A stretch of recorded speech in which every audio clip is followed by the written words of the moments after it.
This is a HeadGum podcast. You got mail. Hi, I'm Lily Tamaris, and this is the Go Touch Grass podcast, the podcast where we log in so you can log off.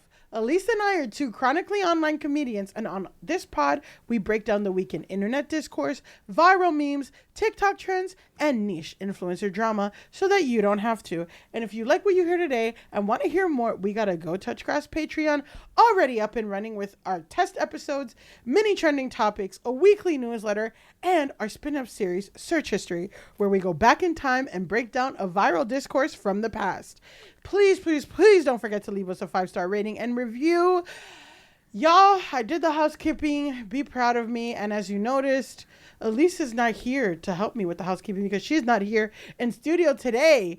Sadly, she is gone but not forgotten. But happily, she booked a commercial. Hello. So we are incredibly proud for her booking work, being hashtag booked and busy. But she did leave a statement for me to read. It says, statement from Elise. I am deeply saddened by the fact that I am not able to be on today's episode as I received a last-minute offer over the weekend to portray the role of, quote, non-speaking concert goer with potential for upgrade in an upcoming commercial for a well-known phone provider. While it pains me to not be on the pod, I'm sure you will all understand that it was worth it once you see my performance as, quote, non-speaking concert goer with potential for upgrade in a commercial for a well-known cell phone provider, if it is not cut from the final edit. Please go touch even more grass than normal this week in my honor. Wow. But don't worry, y'all, because today I got a special guest / co-host. And she is my friend, comedian, fellow dog mom, and co-host of the very successful Celebrity Memoir Book Club podcast. Everyone, let's give a warm touch grass welcome to Ashley Hamilton. Woo, woo, woo. Hi, thanks for having me. Yes, Ashley, are you ready to fill in Elise's shoes? I am so prepared. I have hands full of grass. I'm excited to break down the news. Well, the point is that we don't touch grass. Our audience does because we are super online. Oh, well, you guys can come touch mine. Come touch mine. Yeah, because guess what? Flex on us. Ashley has a backyard in New York City. Hello. I actually tried so hard to grow grass in it, and it, like, ruined my life. But next year is our year. Yeah, next year is our year. 2025. That's what I said. Listen, Ashley, in research for this podcast, I want you to know, did you know that there's another Ashley Hamilton there? Ashley George Hamilton, who's an American actor, comedian, singer, and songwriter who used to be married to Shannon Doherty. Oh boy, did I. That man has tried for decades to ruin my search results, and I think I'm doing pretty good against him, but he's a Nepo baby, and so it's kind of hard. I actually have a photo of us together because I used to live in Los Angeles, and we both lived in Studio City, California, and this, no offense, shout out to the USPS. I love you guys so much, but you're not that good at your job sometimes, because there were two Ashley Hamiltons in Studio City, California. Sometimes we would get each other's mail. Like the middle line on the address is different. We were on different streets, different addresses, obviously. But how far? Maybe like a mile. So okay, Ashley. It was fully different addresses, but like the top line and the bottom line were the same, like same first name, last name, same city, state, zip. So but, you know, people move in within neighborhoods all the time. So I'm just So anyway, but I got his license plate for his car. No, that's pretty serious. So I had to reach out to him on Instagram and say like, "Hi, I'm another Ashley Hamilton, and I live near you, and I have your license plate for your car." And so we met. Wow. You know what my question was? I mean, he's pretty hot. So I'm like, would you fuck the other Ashley Hamilton? Okay, so he actually kind of tried to fuck me, but he just had a baby. And I was like, this is actually kind of skeezing me out a bit. Weird, yeah. The other thing is that I am, this is like rumors, allegedly. Yeah, when I started comedy, he actually used to do stand-up. And so when I started stand-up in LA, people were like looking at open mic sign-up sheets and thinking he was back. And apparently he slept around a lot when he used to do comedy and may have spread things. Oh, jeez. So they were like, oh, no, not him again. And I was like, no, it's me, a girl. Yeah. Damn. So there, you know. We're connected in many ways. That it's not out of the question Someday. That you can be the Taylor Lautners of the future, where you could call yourselves Ashley Hamiltons. Yeah. Because that's what the Taylor Lautner's wife, Taylor, changed her name to Lautner, and they just call themselves Taylor Squared. I do know that, and that really freaks me out, but it's something to aspire to, for sure. Yeah, I mean, listen, if I ever meet a guy with the last name Vanilli, I got to. Yes. It'll be Milli Vanilli. Ashley, you're the host of, in case you didn't get it, I know there's highbrow comedy here that, it goes over our audience's head.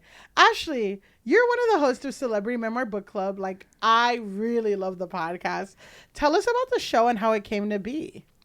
Well, we started this is actually me and Claire's third podcast together. So we have been podcasting for a long time, failing up and down the block. I mean, we had some fun. We did a Britney Spears podcast, and then we stopped it when all of like the rumors and information about her conservatorship started coming about. Yeah, then it got weird. Yeah, it got so weird, and we joke around, and we were like, oh, this is actually a lot to joke about. Yeah. I think it might be inappropriate. Yeah. I don't have that many lines, but that feels like one that I didn't want to cross.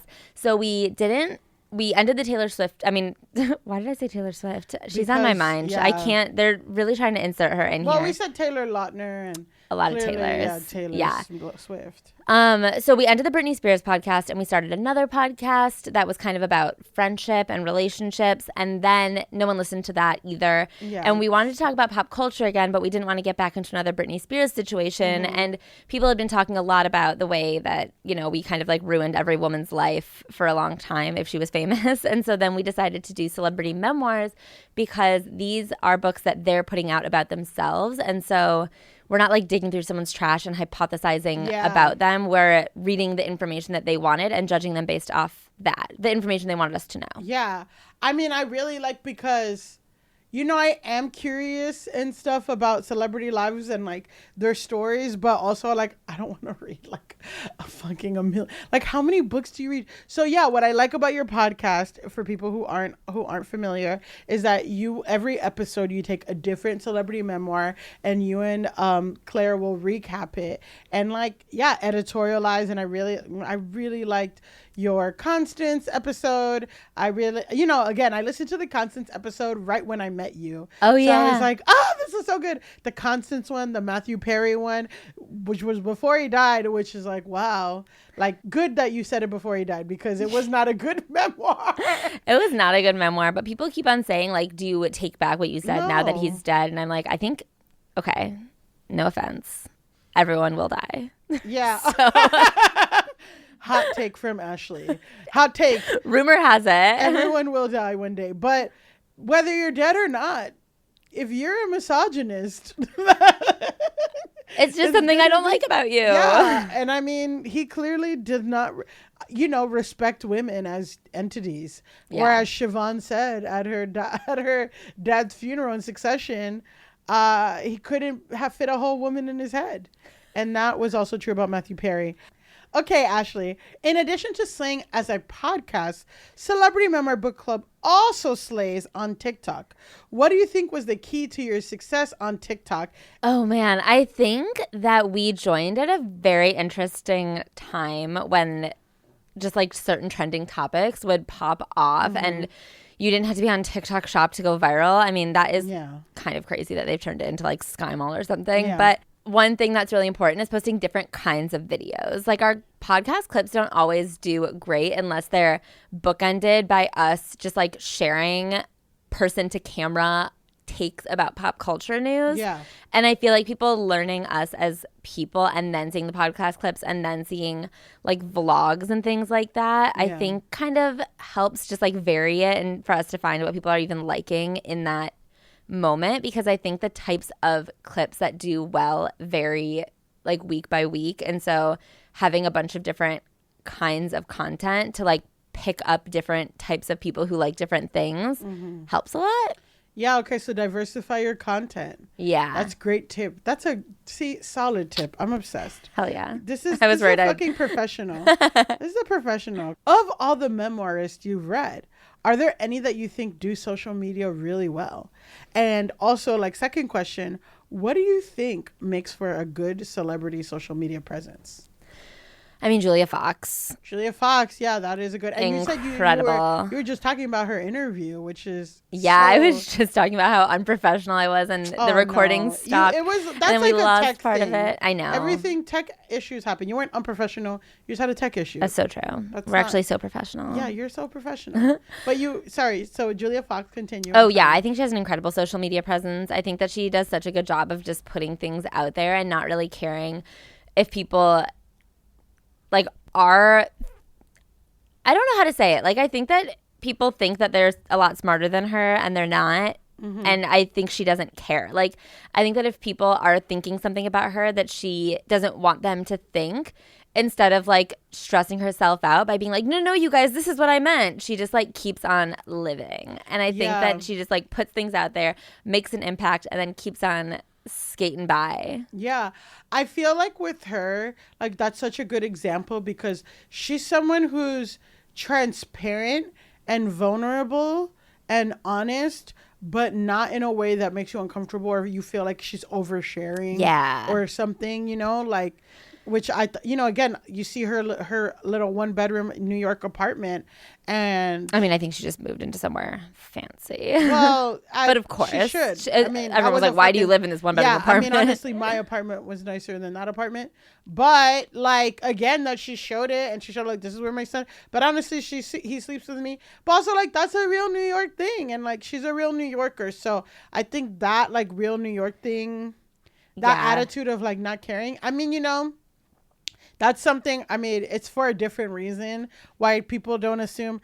I struggle with that because I think that's something that I've come up against, probably because of race and gender. Like people kind of not assuming that I'm like, I'm not a serious person. And also like, I'm not as smart as, and like, that's something. But like, at a certain point, it's like, they're just going to think that no matter what. So it's like, you can't really, that's like, it's a lot of struggle that Black women go through of like, well, I don't want to be too angry because I don't want to be the angry Black woman. But it's like, they're going to think that anyway. You got to just fucking live your life. Yeah. So that's like a really good, even though it's easier said than done. Oh, yeah. Like really I mean, that's, I like look at her and I'm like, I just have to live and hope people, like hope the message gets across. But I mean, when people call me stupid on the internet, I freak out. Like, I don't know how to. It's hard. Handle it's hard good. Because you want to be like, no, I'm not. Like what? But at the same time, it's like, that's not on me. That's so on much you. easier said than done. It's so much easier, but it's a good work practice. On it. Because do you know what I think it is? I think there's a really distinct air of she doesn't need people to be watching. Yeah. I think she's like doing things and putting them out there, and people are like, oh my God, you're so desperate for attention. But I think she's like having fun with it. And it's nice that people are paying attention because I think she makes a lot of money now. Yeah. But I feel like there's this vibe of like, watch or don't. I don't even care. If you think I'm stupid and you want me to stop talking, then go away. Yeah. And again, it's because like it's so rooted in just doing the things that she enjoys. Like it's not a bunch of SpawnCon or trying to keep up with trends and stuff. She's like, I'm going to wear 3 belts as a dress and I'm going to go support my friend's art show and I'm going to hang out with the gays and theys and the girlies. What do you think makes for a good social media presence besides, so you said Julia Fox is the best, like social media, but like what makes for a good, like celeb social media presence? We're going to talk about a bad social media presence later. So many celebrities have such bad social media presence. But what's a good one? Also try hard now. Yeah, it is. But I think that what makes good social media presence is like that air of like, I have a really cool life and I'm doing really cool stuff and you can look at it. Yes. But I don't need you to look at it because my life is cool regardless. Yes. Yeah, it's like that balance of like, look at my cool life, but also not everything is Spawn. Yeah. And like... And not everything's perfect. And not everything's perfect, which is kind of like, I feel that way about Beyonce's thing, where it's like, people are like, Beyonce only talks to us when she wants us to talk, like, you know what I mean? But now it's like so measured that it's just everything's Spawn. Yeah. Like she only posts when there's a new collection and I'm like, this isn't fun. Like, there's so many social media, like celebrity social media accounts that I just, even if I really like that person or that band or that group or whoever, I would never follow them because you're not getting anything from their social media presence. Yeah. It's not inspiring. It's not interesting. It's not like, there's nothing going on. It's just ads. Yeah. I feel like Garcelle from Real Housewives, like I feel like her, I mean, I'll get it in my feed. I don't follow her, but I'm like, oh, like I'm seeing pictures of your kids and like, oh, you went out to pizza or something, like a little different than, you know, what the fuck we're seeing, but. Yeah. Yeah, when every single post is like a photo shoot that had 10 people working on it. Boring. Just like, okay. Yeah. Anyway. All right. Well, now we're going to get into the episode. Ooh. So we have 2 updates, right? The first one is in our famous, a few weeks ago, the Grass Hose of the Week were Stanley Cup fans. And now there have been a few studies that there's lead in the Stanley Cups. So there's going to be a whole generation of millennial women that have lead poisoning. Oh, good. So let's watch that space with the lead thing. People are doing their own testing lead kits at home and everything. And it's quite disturbing. That is not good news for those cups. I guess I can't believe how hard that company is going to go down because of the way it like got so cemented as a trend. Yeah. It could have just been a fine cup. Yeah. Well, we were saying that the cups are actually like sturdy and good. I mean, it survived that car accident. It survived the fucking car fire. Exactly. I guess because it's lead. And that's what, you know, listen, the Lord giveth and the Lord taketh away. So that's the Stanley Cup update. Then there's, of course, a 9-month cruise update. Our friend Mark Sebastian, and he's not really our friend, he's just an influencer that went on for 18 days. Mark Sebastian has left the cruise.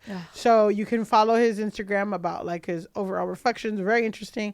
But there has been an alleged, if you have the bingo card of things that happened on the 9-month cruise, there has been an alleged fist fight on the 9-month cruise, which is above the square that says somebody getting knocked up or pregnant on the 9-month cruise. And there has been clarification that there is a woman who is pregnant on the 9-month cruise, but she knew that she was pregnant before she started. So that doesn't count as a bingo card. Wait a second. She knew she was pregnant and she got on a 9-month cruise. Listen, people are making decisions. People are making decisions, you know, that we cannot control. Live your life, my friend. Live your life. But yes, there's a woman who's pregnant and she has to get off when she hits the 6-month mark. So, wow. Because they don't have prenatal care on the 9-month cruise. Why would they? But there's also, and apparently the alleged fist fight was also due to like some infidelity, but you know, that's, we can't like clarify. Oh my God, you got on a 9-month cruise and you didn't expect a single swing? Yeah, I mean, hello, because I do see pineapples. There are pineapples, which pineapples is the universal term for swingers and open. I went on a cruise. You know, me and Elise talk about it a lot because we have a friend who works at a cruise company, and she hooks it up. And I went on a cruise, and it was like an adults only cruise, and I just thought everyone was so nice to me. And I was like, there's this couple who's like, oh my God, this woman came up to me. She's like, my husband loves your tattoo. And I'm like, oh my God, thank you. And like a lot of couples were buying me drinks. And I'm like, God, everyone's so nice here. And then later my friend was like, oh, like there's a swinger problem on this. And I was like, oh my God, they were trying to like seduce me. Damn. I was like, propositioned and it was a lot. Working. Wow. No, I was just like, wow, everyone's so cool. This couple from Arkansas really wants me so many friends. I'm making a lot of friends, including this like pilot. Okay. So those are our updates. Good updates. But Ashley, let's get into the discourse. And the discourse is the segment of the show where we talk and we break down one big online conversation and we share what's the takes are, what the backlash is, the backlash to the backlash. So there's a lot, you know, that's in our segment called the discourse. Our discourse today takes us to the world of film Twitter. Yay. Ashley, before we get started, what's your involvement with film Twitter and films in general? I feel like you're kind of off Twitter, but just in general, like what's your kind of thing with film and movies and all that? Okay, so I majored in film. Okay. And have hardly seen a movie since. Wow, okay. I like studied movies, and then I feel like being involved in so much film discourse, being in like a program for it, made me so annoyed by movies and the way people talk about movies when they think they know something about movies that I only recently started really seeing movies again like this year. And I mean, obviously I've seen movies and like watched movies on, you know, streaming services and stuff like that. But there's like a lot over the last several years that I haven't really seen, but I've spent a lot of time in like film discourse because I like went to school with people who thought that their whole personality was having seen movies. That has to be annoying. You spend so much time in this space, especially like 19-year-old bros being like, you don't understand Stanley Kubrick. Oh, shut the fuck up. Yeah, exactly. Well, last week the Academy announced its nominations for the 2024 Oscars, and while there were some great nominations, people were disappointed by some obvious snubs, mainly for the movie Barbie. Now, although Barbie was nominated for 8 Oscars, the 2 main snubs that people were disappointed in was that Greta Gerwig wasn't nominated for Best Director and Margot Robbie wasn't nominated for Best Actress. People were pissed about this, and there was a lot of tweets about this. It's misogyny. It's trying to put the woman behind Barbie in their place. Men are mad that women made a film about misogyny, and it was the biggest film of the year. Greta Gerwig has been nominated for Best Picture multiple times, and she's currently nominated for Best Adapted Screenplay. But if she won it, she'd have to share it with her husband because she wrote Barbie with a man, with Noah Baumbach. Yeah. Ryan Gosling getting an Oscar nomination and Margot Robbie getting none proves the movie's point, and the Academy is doing exactly what the movie was about. So, Ashley, was it sexist for the Oscars to snub Barbie? No. First of all, to say that it's insane to nominate a movie for Best Picture and then not director or actress is, no offense, kind of stupid, because there are 10 movies in the Best Picture category and 5 movies in the other 2 categories she mentioned. So based on those numbers, there are always going to have to be movies that get nominated for Best Picture and don't always get nominations in those other categories, because not every movie that is nominated for Best Picture can be nominated in every category based on literally just numbers. That's just not how numbers works. You can't have 10 movies that always get nominated for 5 of other awards. Yeah. No, I get it. So you're saying no.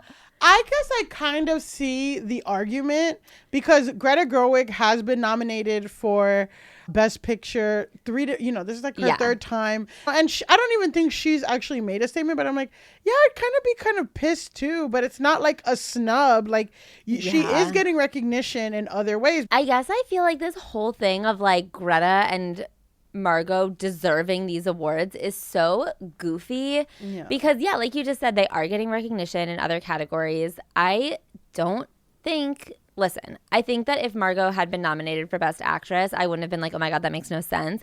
But I also am not like, oh, that was a Best Actress nominee performance. Like looking at it, I'm like, it could have gone either way. I don't know.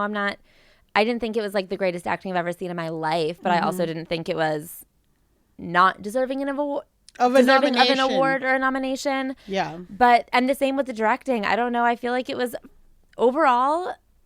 I also hate the argument that it was the biggest movie of the year because there are so many times. I mean, how many Marvel movies have been nominated for Best Actor? Like, it's just the biggest movie of the year is not always the winningest movie of the year. That's just, there's always been Oscar movies versus box office hits. That's just been 2 different categories for so many years. Yeah.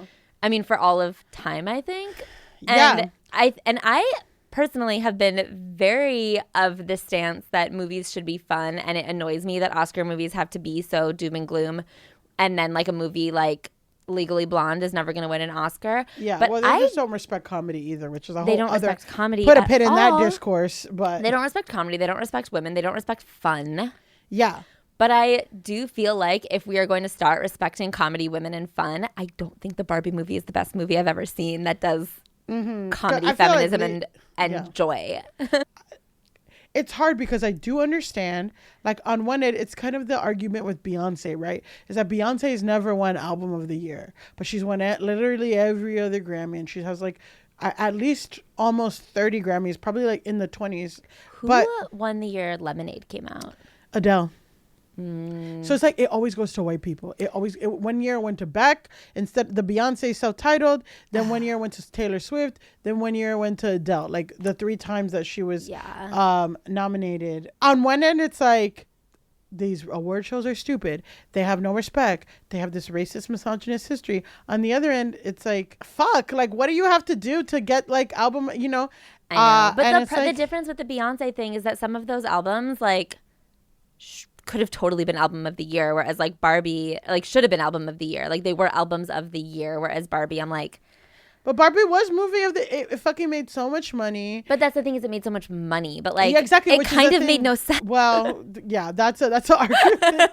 I'm like, I loved it, but I also I really enjoyed it. No, but the fact that people are like, it's this great artistic achievement. Well, that's a whole other thing. Is like, is Barbie the stand-in for all feminist movement? And like, there is that critique because, you know, Anatomy of a Fall is very feminist and very much about like how we view victims and women and all that stuff. And it's also about how French courtrooms are fucking insane. I do not ever want to go to court in France. It seems crazy. I hope There's we a never lot of do. cross fucking talk. It's nuts. I also feel kind of sad that this whole conversation is overshadowing the shit out of America Ferrera's nomination. Well, the way that people keep on spazzing about Margot Robbie not being nominated, and they keep on saying Barbie wasn't nominated, but Ken was. Barbie wasn't nominated, but Ken was. You know, and it's like, but women. America Ferrera was nominated, and this is like a huge deal for like a lot of us millennial women who came up with America Ferrera on Sisterhood of the Traveling Pants. Sisterhood of the Traveling Pants. And as a Latina, Real Women Have Curves, that was a cultural reset for me. It's like, whoa, like a fat Latina, like sleeping with it. Like it was so, I don't know. She was like just such a huge part of so many big pop culture moments for like girls who are our age. And then for her to have this Oscar nomination is such a huge deal. And everyone is acting like it does not fit the narrative at all. So people just aren't even mentioning it. Well, see, Ashley, this is why you're filling Lisa's shoes, because you're so professional. You're fucking getting to our next segment, which is backlash to the backlash. Yes. Right? And so the backlash, right? Oscars did the nomination. The original backlash was like, this is sexist. And then there's a backlash to the backlash, which people are saying that this energy is very white woman focused and that it's only a big deal because Greta Gerwig and Margot are white, but calling out their snubs, you're ignoring both of the very talented women of color who did get nominated. And then our friend Hillary Clinton made a statement. This was the real turning point. This was the real turning point. And it said, Greta, and while it can sting to win the box office but not take home the gold, your millions of fans love you. You're both so much more than enough. Hashtag Hillary Barbie. Now, here's my question to open up this discussion. Ashley, you are following... I would also in your comedian podcast host dog mom, I would also put activist. Has Hillary Clinton made a statement against the genocide in Palestine? No, she has not. Yeah, okay. So it's like, so what do you think of all this? And what are and Hillary, again, it was a turning point. People were pissed. I guess, okay, here's my big problem is, first of all, there is a genocide that the United States is funding that is happening right now. If we want to talk about women, there are a lot being murdered right now. Yeah, there's a lot going on. But second of all, if we're not even gonna broach, global politics, international whatever, what about in, I don't know, these United States of America, where like every single week there are other bills being passed in various states to roll back women's rights. Abortion, and guess who is not talking about those? Hillary Clinton, first of all, but also Greta Gerwig. Also, Margot. I mean, they're not. This has been a real thing for me the last couple of weeks because people are so obsessed with like the Barbie movie, making feminism real for all women, whatever. But there are so many horrible things happening to women just in the United States. Like we could go global because shit's bad. But if we just want to focus in right here. Yeah. I don't want to I feel like it's very complicated to say what people are expected to talk about and what people aren't expected to talk about. Of course, no one's expected. You can walk and chew gum and be like, well, if you only talk about Barbie, you can't focus on anything else. But it's like, yeah, but you should bring up abortion rights. I just Greta, feel like for something. These women to be walking around on every major red carpet that our pop culture, world has to offer and making these statements and accepting these awards and not for 1 second mentioning the work that still needs to be done to liberate women is a bit disingenuous if you ask me. And so for that, I am I really have beef with Greta Gerwig right now. Wow, beef with Greta Gerwig. Because you heard it here first. Standing up here saying like, oh, this is for, you know, women who need to be seen and this and that. And I'm like, okay, well, there are a lot of very specific women that we need to shine a spotlight on right now because they're being like sued for miscarrying. Yeah, sued for miscarrying, arrested for miscarrying. It's illegal to get abortions. And if we're not even talking about, if you don't even want to get to fucking abortion, you know, which shouldn't be controversial. It's healthcare, shouldn't whatever. Be controversial. That's the official Go Touch Grass take. If you don't even want to go there, Black women will like 4 times likely to die when giving birth. There's like the child care tax shit, like where, you know, we used to have a child care tax, like where parents were getting like $300 a month per child. That was really getting women and children out of poverty, and then they fucking took that back. Like, there's a lot of issues that Greta could make a little cute statement about. I just think to have these platforms to be the biggest movie of the year and not be saying anything that actually helps a woman. Yeah. Really? Like, it's really nice that people felt seen on screen. Yeah. That's good. But like, tangibly, there are a lot of just like basic statements that could be made. If she did some retweets, it would make a huge difference. If she's not. And so I'm like, I don't know, man. Maybe you just don't get your Best Director nomination. Sorry. You got mail. Yeah, and that really reminds me, you know, you're talking about celebrities who are good at social media, but I'm like, celebrities who are good at this, like to me, is Bad Bunny. Bad Bunny is extremely good at using his platform. Is he perfect? Is he this? Is he that? No, but like one of his music video releases, because, you know, Un Verano Sin Ti was like the biggest album of 2022, and, you know, one of his music videos, you go on YouTube, you click it, it's 25 minutes long. You're like, what the fuck is this video? The first 3 minutes are his music video, and the next 24 minutes is all about displacement in Puerto Rico, environmental issues, laws that need to be passed, all the protests, everything. Like, he's really, really good at using his platform and constantly, like, you know, again, when there was a hurricane in Puerto Rico, like if you went to his concert, which was one of the biggest concerts, that was like, so, you know, now everyone's focusing on Taylor Swift, but like in 2022, that was that Bad Bunny that was doing those numbers and all that shit. And if you went to his concert, you would get a bracelet with the QR code that immediately you can donate money to. You know what I mean? It's like, he was so good and so strategic about elevating and bringing that issue to the national stage, even though, you know, again, he's using his platform. So that's someone that I'm like, yeah, like, you could do even a little bit of that, Greta. A little bit. Margot. Like, there are some people who do a lot. Like, even someone who does a little bit is Dua Lipa. I mean, I don't want to say a little bit in a disparaging way. Like, I feel like she makes her stance very known, and she, like, is doing something pretty. I think she's doing a really good job. Yeah. And speaking of snubs for the Oscars, people are saying that her song didn't get nominated for the Barbie movie because she's pro-Palestine. And that I would believe, and that I would say, Oscars, that's a snub. She should have been nominated. I think that song was bigger than I'm Just Ken. Huge. Yeah. It was a radio hit. I hear it all the time still. I love it. I mean, I did enjoy Barbie. I'm like, I love such this a Dua Lipa stan. I'm just like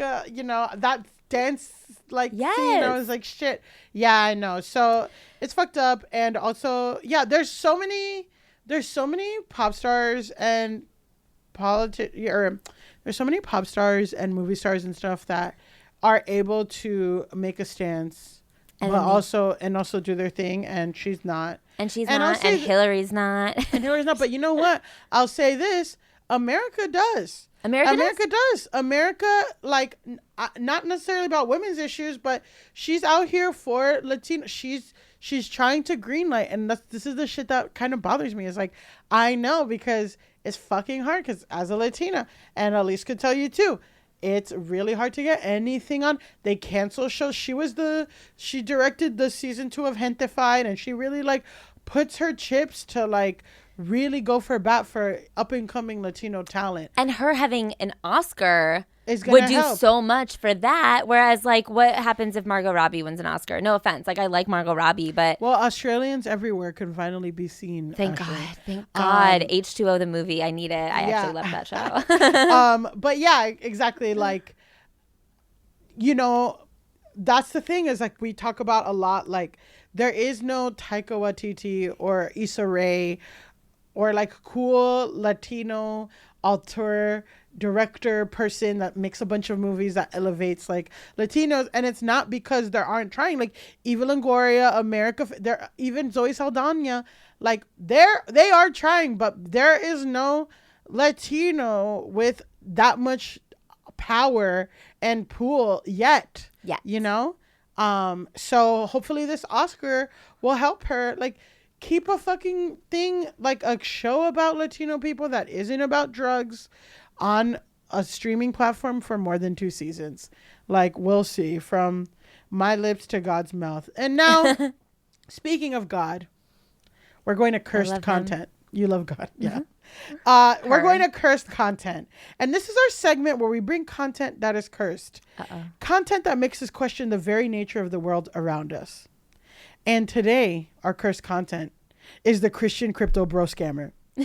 Today, we bring you the story of Colorado-based online pastor Eli Regalado and his wife, Caitlin, who are currently facing charges for a multi-million-dollar crypto scheme that he peddled to his followers. The complaint alleges that they targeted their followers to sell, quote, unsafe and unsecure crypto, telling their congregants that God was personally overseeing the crypto and had a hand in its growth. The Regalados first began selling their cryptocurrency called Index Coin to the Denver Christian community in June 2022, raising nearly $3.2 million for more than 300 individuals by April 2023, so in less than a year. The couple not only marketed the currency, which was called illiquid and quote, practically worthless, in the legal complaint to their parishioners, but also sold it only through Kingdom Wealth Exchange, an online cryptocurrency platform that they, quote, created, controlled, and operated. Part of this marketing was telling followers and potential investors that God had spoken directly to Eli and told him to create the crypto and that investors would become wealthy. The exchange lost millions, but he and his wife pocketed $1.3 million, some of which was used to remodel their home, purchase a Range Rover, buy luxury handbags, jewelry, an au pair, boat rentals, and snowmobile rides. Let's listen to Eli explain in his own words what happened. Caitlin and I are being charged in a civil charge from the Colorado Securities and Exchange Commission for basically selling millions of dollars worth of cryptocurrency that is deemed worthless by the state. Now, the reason that they're saying that it's worthless is because there is no exit for people who have bought.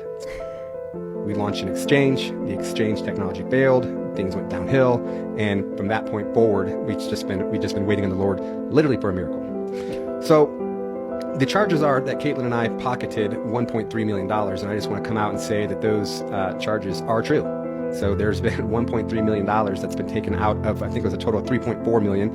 But out of that $1.3, $500,000 went to the IRS, and a few $100,000 went to a home remodel that the Lord told us to do. So how this whole thing started is the Lord told us in 21 to walk away from our marketing company, and he said, I'm going to do a new thing. And then he took us into this cryptocurrency. It was a different cryptocurrency other than Index Coin at the time. Well, that cryptocurrency turned out to be a scam. And so the Lord says, give that to them, but also give them a 10x. And I'm like, well, where's this liquidity going to come from? And the Lord says, trust me. Well, as money is coming in, we would be sowing it. And at first it was hundreds of dollars and thousands of dollars, then tens of thousands of dollars. Money would come in, we tithe, we sow, more money would come in. And so we were just always under the impression that God was going to provide, that the source was never ending, that God was doing a new thing, and that we had nothing to worry about. We sold a cryptocurrency with no clear exit. We did. We took God at his word and sold a cryptocurrency with no clear exit. And so the prosecutors have to take that and say, these people willingly sold a cryptocurrency with no clear exit. What we're praying for and what we're believing for still is that God is going to do a miracle. God is going to work a miracle in the financial sector. Well, Ashley, after hearing what Eli had to say about his own crypto exchange failure, would you take advice, financial advice from the Lord? Okay, I actually just feel like he's too busy right now. Like, it's so crazy to think that God has time for like a crypto sector or what. I don't actually know anything about cryptocurrency. It's pretty fucked. And one of my favorite like podcasts was about Sam Bankman-Fried, and if you're interested in crypto at all, like, or just like how it's a scam and all this shit, like, definitely listen. It's by Wall Street Journal. Yeah. And yeah, but basically, like, usually people can, buy, again, I'm not, first of all, this isn't a crypto podcast. We have sex and we hang out with people, so absolutely not. But also, my understanding is typically you can buy crypto and like invest or whatever, and like It's just like an unregulated stock market, right? It's an unregulated stock market, and usually there's and a you're platform, buying stocks in nothing. You're buying stocks in like invisible things, coins. yeah. But also, so it's supposed to like double and triple, and then usually when it's on, I think what's super egregious is like, not only did they like make up this fake crypto shit, they also put it on a platform that they controlled. So even if, they had all this money and this access, it's like, put all this money in the bank, and even the bank is fake, Yeah. I mean, I definitely think it'd be such an evil thing to do if they had come up with it, but God did. So. Oh, yeah, exactly. So it's not their fault. Yeah, exactly. I'm just like. It's such a funny thing to say, to be know, like, it's like blaming we assumed God would provide. God told us to do this. We had to remodel our house because God said your house should be cuter. I know. And I'm also like, you're blaming God on this? Like, what a fucking defense. Like, the fucking. And this is why it's cursed. Because, like, it exists, and it's a dark thing of, like, people will use God's name for anything. For anything. And it really, I wish I was religious because I feel like I could get away with so much more. Well, if you're a religious guy, yeah, I'm just like, well, God wanted my wife to get implants. So, I'm just like, if someone's like, the universe told me to invest, it's like, I'd be like, yeah, no, that sounds real. But I'm like, you're blaming God, dog, and you're name calling him and all that stuff. Bro, God would not recognize you in a lineup. lineup. But also, I'm like, bro, you're going to jail. Yeah. And then you could talk about, but like somebody like him, I'm like, he'd do well in jail.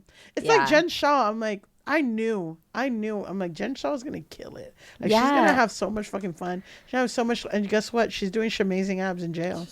She's teaching classes, and she's hanging out with Elizabeth Holmes. Like Teresa Giudice. Teresa Giudice did great in jail. She came out looking incredible. Exactly. I'm like, there are some people. It was like in Kimmy Schmidt, when like that one girl who's like was really into the cult that went to jail, and like kind of, I love that they overlapped with Orange is the New Black. But I'm also like, some people love the camaraderie, like automatic community and camaraderie, and like scammy and all that shit. Like, there's this TikToker that I like who just like, she was in jail for a long time or something, and she just talks about like mistakes like don't do in jail. I don't know. There's a lot of jail. There's a couple jail girls that I follow. Yeah, I love them. They're also pretty. They're also pretty, and they're like, don't look anyone in the eye. If somebody forgot their sweater, don't say shit. Like, and I'm like, oh shit, yeah. Like, but I'm like, crypto. I was watching her do one about like how to make your bed more comfy in jail, and I was like, oh, good, gotta remember this. Yeah, I gotta remember. Well, my brother, when he got out of jail, he made us like one day, like he made us snacks that he would eat in jail, and like it was fascinating. Like, he would take a pack of Oreos, grind it up, and you put a little bit of water and put it in the microwave, and it does come out like a mug cake. Wow. Like consistency of cake. So it's just like, wow. Innovative. You know what I mean? And I'm just saying, crypto bro, God will be in jail waiting for you. You better start watching jail TikToks and get some tips. I know. And also, speaking of jail TikToks, have you seen the ones with the felons like doing personals ads?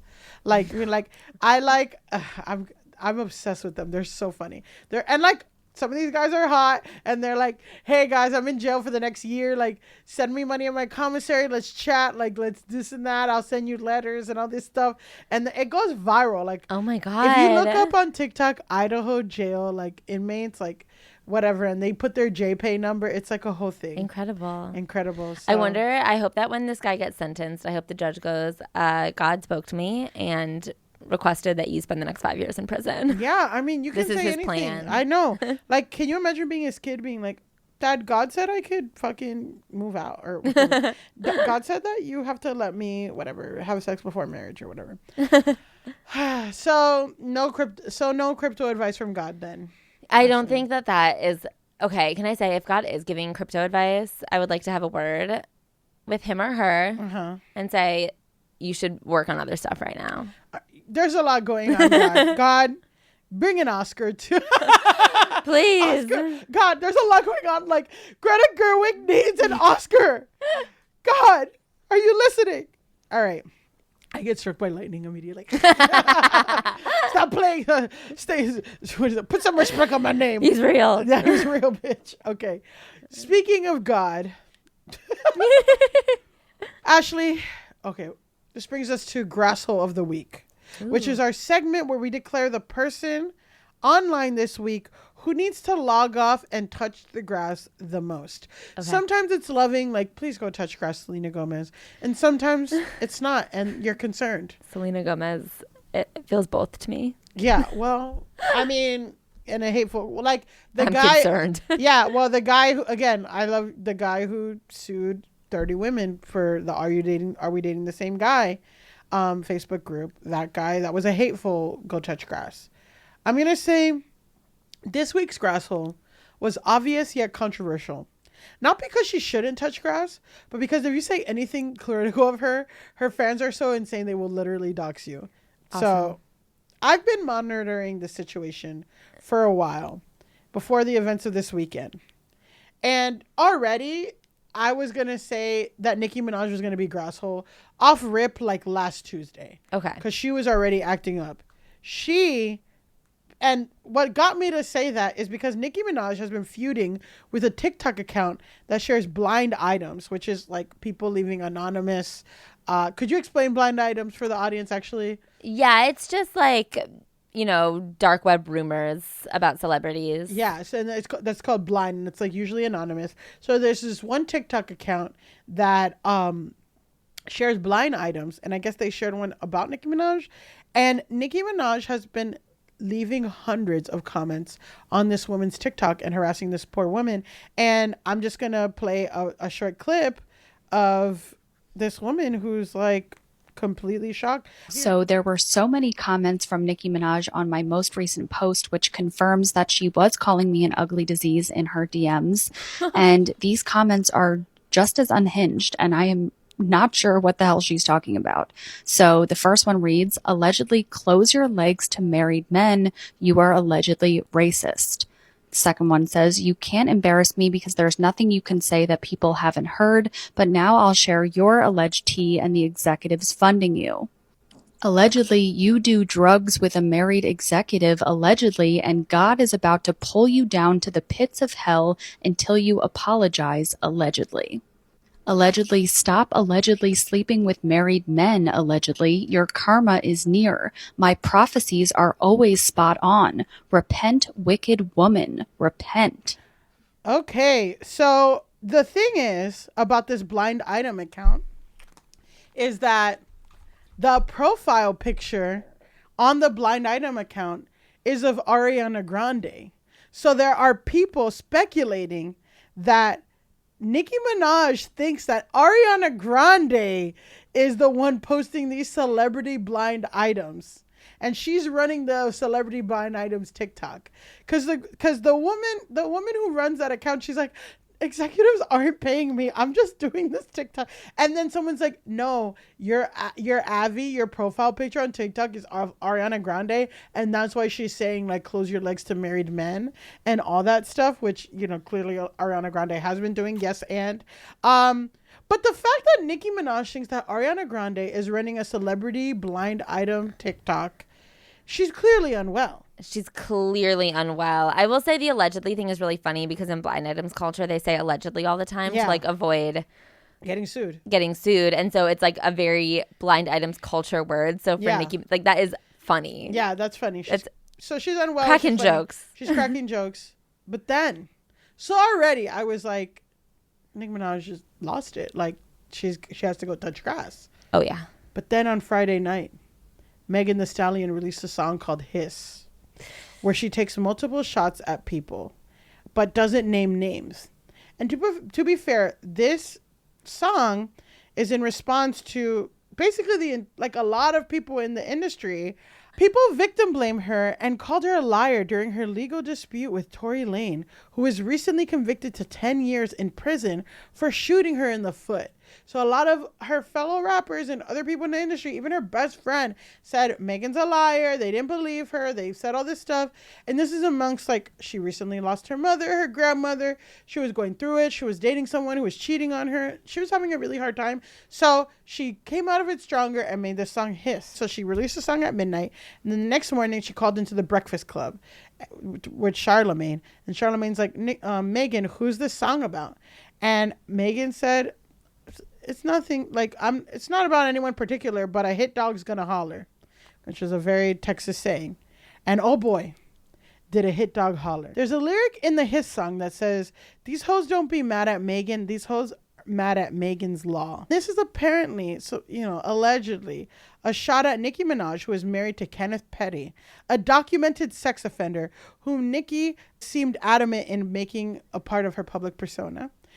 And Nicki Minaj's brother, who has been convicted of predatory sexual assault after being charged with allegedly assaulting his 11-year-old stepdaughter in their Long Island home.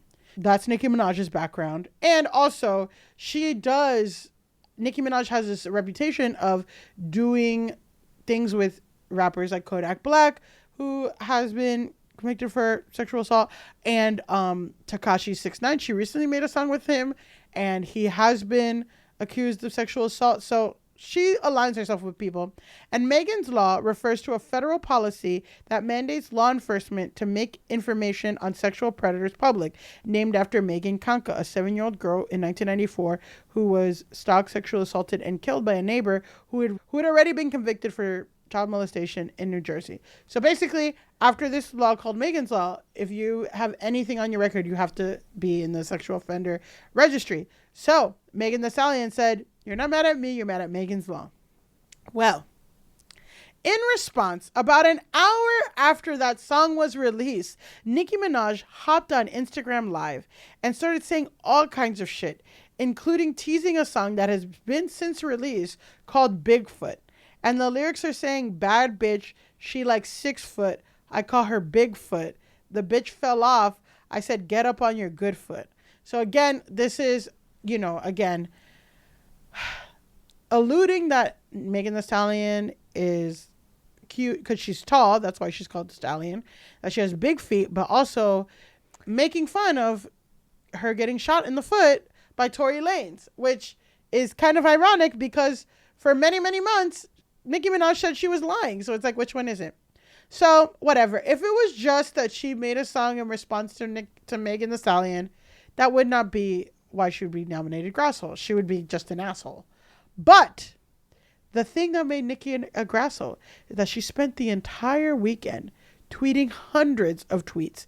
She liked really awful tweets about how Megan is ugly, is a whore.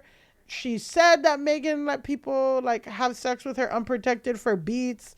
The Barbs are harassing anyone, and she's amping up this behavior of anyone who says anything critical about Nicki Minaj. There's rumors that her fans are finding the grave where Megan's mom is buried and have threatened to desecrate it. And Nicki's liking those tweets. Nicki's getting AI images of a female Bigfoot, trying to imply that Megan Thee Stallion is some kind of gorilla-like monster. She's also threatened to shoot Megan Thee Stallion. So that's already bad. But if it wasn't bad enough, then she started fucking praising Ben Shapiro and saying, because Ben Shapiro came out with a satirical rap song and it was number 1, whatever. And she was like, wow, Ben, this is a really great song, immediately. And when her song finally came out yesterday, she was getting roasted because it wasn't good and it didn't get the numbers that Hiss got. Nicki Minaj blamed the release of the trailer for the Minions 4 movie, burying her song. So there's a lot going on here. And before we discuss, there's this really great TikTok that I want to share. Really I emphasize often wonder how something one like of the what- greatest women rappers of all time turned into a hating, coked up hag. Allegedly. As someone that came up as a Barb and as a Nicki Minaj stan, and just seeing her come in, just taking it, bro, like taking the rap game as her own, new sounds, new styles, like just really not giving a fuck, just being authentically her, and seeing what she has evolved or devolved into, it makes me really sad. And it honestly makes me feel old. But this is what happens when you are not comfortable with yourself, when you are insecure, and when you don't understand that it's actually a good thing for there to be more women rappers. Like, this is actually a positive thing. I came up in an era where she was that girl. Like, it was just Nicki Minaj. I'm Nicki Minaj, Nicki Lewinsky. Like, it was her. Like, she was the end all be all. But now we are ushering in an era, partly thanks to her, where there are a bunch of different women rappers that have different sounds. And instead of just staying on the pedestal and being a legend, Beyonce status, she is just arguing and fussing and fighting and going on these rants. Like, this Twitter user has a list of people that she has beef with, and there's at least 40 names on this list. And it's just really sad to see, and it's just sad to watch someone so powerful just devolve into an old hater, bro. Like, And to be fair, that video that I just shared was before all the tweets that was Oh my before God. all the tweets that I shared. So, how do you feel of us nominating Nicki Minaj for the Grass Hole? I mean, she's being a real grasshole, and I'm scared to say it because I'm scared of the Barbs. But it's so crazy to me that people stand this hard. Yeah. I mean, there are artists and celebrities that I am like a fan of, and the idea of threatening a stranger on their behalf, who could ever? No, it's crazy. It's insane. Literally, like, I like, whatever, Charlie XCX, but not enough to like say something crazy to someone that she had a tiff. Like, that's insane. Insane. And okay, so here's But something. the First of Barbs all, need to touch grass too. the Barbs need to touch grass. Nicki Minaj, this is crazy. That girl made such a good point about like what Nicki Minaj could have been if she had just like kept elevating other women instead of fighting with every single person. That, first of all, people are not coming close to her status. Like, that is not the problem. They're not taking over. It's arguable. It's like, in the arguable. hip hop, whatever. But yeah. But I guess I don't think they would be if she had kept on like welcoming other people to the room. Of course. But then also I am like, man, someone needs to someone with nothing to lose. Like, this is what Nepo babies need to use their power for, right? Like how Exactly. people were so excited that Dakota Johnson was the one to call out Ellen. Because she can't lose her status because she has like the Nepo baby powers behind her. We need a Nepo baby to do like a true deep dive on the music industry, because the way it makes people's brains leak out their ears is so insane. Like, what happened to Nicki Minaj? Like, Well, what did they do? allegedly, is that this is something that, this is all alleged, please. But like, when you get a lot of plastic surgery, you have to take a lot of painkillers. And it's really easy for a lot of women feel this pressure to have a certain body, have a certain frame. She did get botched butt injections, which is super dangerous, super whatever. All this shit is very painful. That's like very public. But it's like, when you are constantly getting surgeries, keeping them up, whatever, you're on painkillers. It's very easy to become addicted to them. Yes. So that is like kind of the discourse, is that there's some substance abuse happening. I'm with sure this. there's substance abuse happening. And also, like, again, because I feel like a lot of brand deal, she's still Nicki Minaj, she's still gonna get stuff, but like a lot of people, she was like almost like she was sued for extorting the woman, like her husband's victim, like, you know what I mean? Yikes. She so like a lot of people dissociated brands, like whatever. So it was like there was a little fall of her, like that, like marketability and all that. And like she, you know what I mean? So, but she chose to like double down on it and marry this guy and have a kid with him. Oof. But then, yeah. And then also like with all the feuds that she's in, and they get nasty and whatever, it's just like that all like amalgamated to like this fall where she's just like, but you could have had all that stuff and still not be online, like liking a teenage tweet about desecrating someone's mom's grave. My God, that's so dark. And here's the thing about three facts about Nicki Minaj. She's, first of all, like Nicki Minaj, so she's super talented. Second of all, she's a millionaire. Third of all, she's a mom. I'm gonna say fourth, she's 40. She's 41. These are all things that you should not have to be online. If you are any of two of those things, you should be off. Like, do something else, bitch. Do you know what that's so crazy is? Because me and Claire, my co-host for Celebrity Memoir Book Club, always talk about like the Chrissy Teigen of it all, the people who like cannot leave, even though they should. They have every opportunity to just like not be online because being online is so toxic and bad. And I'm like, get a Finsta. Get a Finsta. Get a dark account. Talk all your shit. It might get leaked. There's plausible deniability. Get a group chat. Get whatever.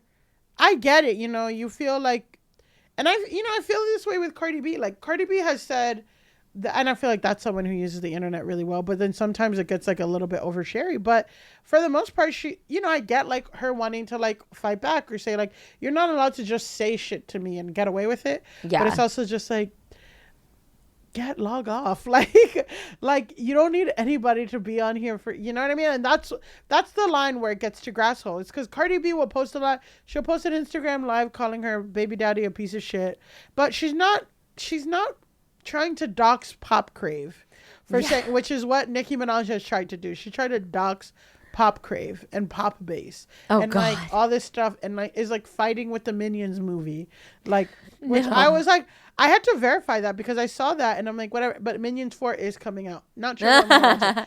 Gru does have a son in the Minion 4 movie. So interesting. With his adopted daughters. There was a Gru account that was like cyberbullying me the other day, and I was like, wow, this is so funny. Gru's pro-Israel? Yeah. Oh, well, he's a villain. I was like, it's actually so crazy that you're on here calling me a villain with like Gru as your friggin' profile picture. Yeah, I don't know what it is. Like, racist and troll accounts, like, they never use their profile picture. It's either of a cartoon or their child. Do you know what's so funny is when it's like a gorgeous, like this was even before all of the like Israel-Palestine conversation came up. There was just Ashley famously has been, she's been pro-Palestine very vocally, and she has been getting lots of backlash and harassment for it. Fun conversations. Yeah. And I don't really respond to people because like for the most part I am like, I don't know, man, if you're still commenting these things, you're like, yeah. No one's coming to me with like an actual conversation. No. And so, but anyway, like a year or so ago, there was this like golden retriever account. I think it was like Cooper the Golden or something that would just like, just like, yes, all the time. And I eventually had to block them. But for a while, it kind of made me laugh to see like the cutest little golden retriever being like, you long-faced ugly bitch. And it's like, look. Maybe it's Airbud. Maybe Airbud CTE got to him, and he's like not being himself. But I'm just like, okay, listen, God isn't telling you about crypto scams, and this golden retriever isn't calling me an ugly bitch. Like, let's get it together, guys. Like, we have to just not like Nicki Minaj. You could just like not. You could just log off. But also, if Nicki Minaj had a Finsta where it's a golden retriever, that'd be funny. That'd be really funny. That'd be really funny. But yeah. Anyway, it's really sad. Like, I'm telling you, hundreds of deranged things. I wanted to count, but I just couldn't. Like, it was like 70 hours of, it's just manic at this point, which is, again, why people are, like, accusing substance abuse. So that's the thing that makes me so sad, because I'm like, well, clearly something's not right. Yeah. And I'm just like, someone needs to, like, be on her side and gently take her phone away and say, let's do something else. But also, like, you're a mom. Like, go play with your baby. Go play with your baby. Go play with your baby. Go touch grass. Go walk outside. Do a puzzle, maybe. Do a puzzle. You can't go to a park with your husband, but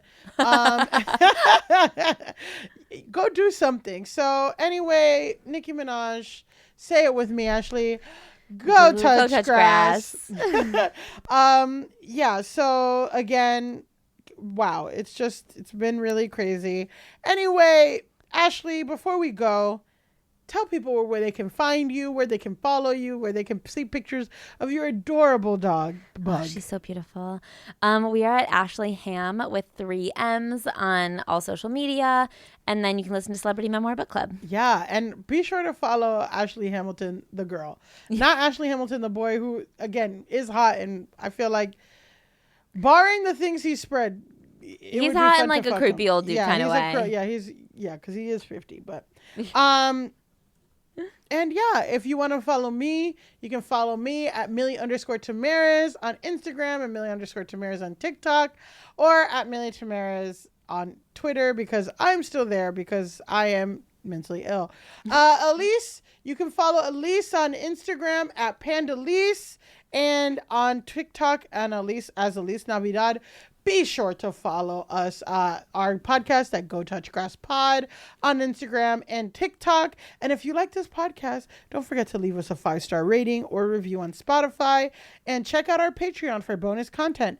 This week, we got a really great episode, Search History Deep Dive, about Colleen Ballinger.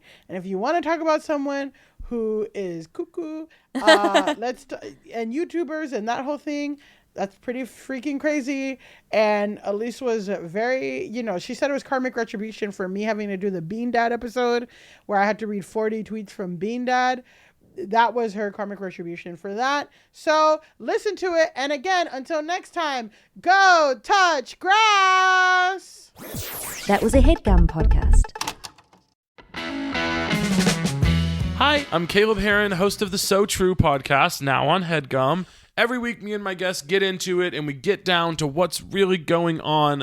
I ask them what's so true to them, how they got to where they are in life, a bunch of other questions, and we also may or may not test their general trivia knowledge, whether it's one of my sworn enemies like Brittany Broski or Drew Wallow, or my actual biological mother, Kelly. My guests and I are just after the truth, and if we find it, great, and if not, no worries. So subscribe to So True on Spotify, Apple Podcasts, Pocket Casts, or wherever you get your podcasts, and watch video episodes on the So True with Caleb Heron YouTube channel. New episodes drop every Thursday. Love ya.